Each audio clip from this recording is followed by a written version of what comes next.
Tinzaouaten confirme ce que nous avons toujours dit.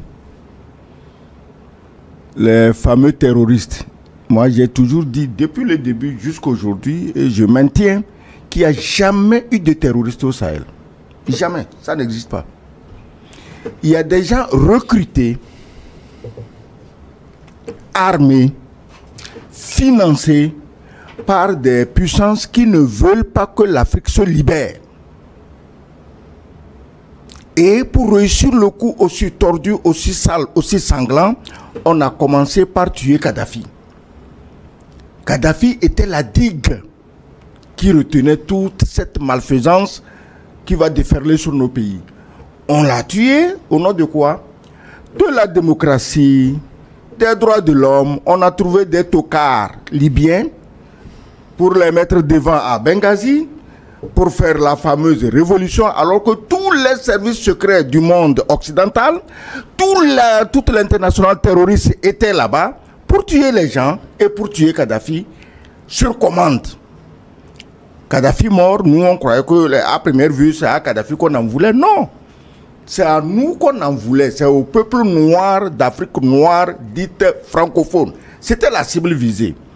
Après quoi, la digue est rompue. Les terroristes, ce sont les tueurs, les mercenaires chargés de maintenir l'Afrique noire dans l'esclavage éternel, ont déversé sur les pays du Sahel. Ils ont commencé au Nord Mali. C'était à une époque où le gars qui vit à Bamako se disait ben, c'est loin de moi. Le gars qui vit à Ouagadougou se dit oh non, ça ne nous touche pas. Le gars qui vit au Togo, au Bénin, il dit le nord du Mali, mais c'est loin, c'est 3-4 000 km d'ici. Et c'est arrivé ici. La digue est rompue. Alors, Gilles, tu imagines un peu, tu n'as jamais vu un barrage hydroélectrique? Moi, j'ai visité 3 barrages hydroélectriques. J'ai vu le barrage de Kossou sur la Bandama en Côte d'Ivoire. J'ai vu le barrage d'Akosombo sur la Volta ici, à côté de nous. Et il y a le barrage, n'allons pas loin, le barrage de Nangbeto. Qu'est-ce que tu crois qu'il arrivera si la digue du barrage de Nangbeto se rompait? Mais c'est toi qui es de Vaughan ou Tablibono. Mais tout ça, c'est balayé. L'eau ne s'arrêtera qu'à la mer. Aujourd'hui, je suis surpris de voir que des États de la région ne se sentent pas concernés. Non seulement ils ne se sentent pas concernés, mais ils invitent des gens pour venir massacrer les Maliens, pour venir massacrer les Noirs.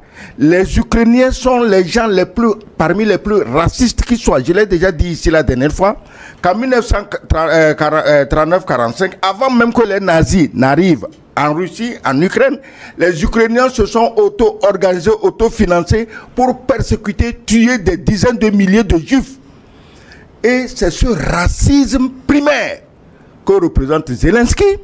Et comme c'est l'idiot, le type, le dindon de la farce, les Occidentaux l'utilisent pour nous dire aujourd'hui que c'est les Ukrainiens qui sont venus organiser. Mais si les Ukrainiens veulent tuer les Russes, ils en ont toute la latitude, puisqu'ils sont en guerre contre les Russes depuis 2022. Pourquoi ils viennent les chercher dans le désert? C'est parce qu'il y a des pays noirs, africains, francophones, dont les dirigeants sont démocratiquement élus, qui ont reçu pour mission d'aider les puissances coloniales à mater les autres pays africains dont le seul crime est de dire on veut notre souveraineté. Donc, Tinzaouaten, mais qui est mort à Tinzaouaten en fait? On sait qui est mort. Ce n'est pas seulement les soi-disant terroristes, mais c'est l'international criminel occidental. Il y avait tout le monde là-bas, des Français, des Britanniques, des Américains. Ils étaient tous là. C'est quand même pas des terroristes, ça. Est-ce que nous sommes d'accord? Ils ont été proprement matés. Ils ont réussi à tuer des Maliens et des Wagner parce qu'ils les ont pris par surprise dans un guet-apens. Je l'ai déjà dit la dernière fois, mais guet-apens ou pas guet-apens, la guerre, c'est la guerre. Alors, maintenant que les Maliens ont réagi, mais Tinzaouaten nous a aussi montré ce que c'est que l'armée malienne, ce que c'est que le peuple malien. Donc, je ne veux pas trop m'étendre, mais on a vu les stratégies adoptées, des tunnels qui partaient depuis l'Algérie pour venir déboucher au Mali, si bien que des milliers de terroristes avec leurs équipements ont été acheminés sous terre. Ça veut dire que ni les satellites, ni les avions, ni les drones ne peuvent les voir. Ils veulent un effet de surprise, mais total. Mais les Maliens, ils veillent, ils ne dorment pas. Ouais.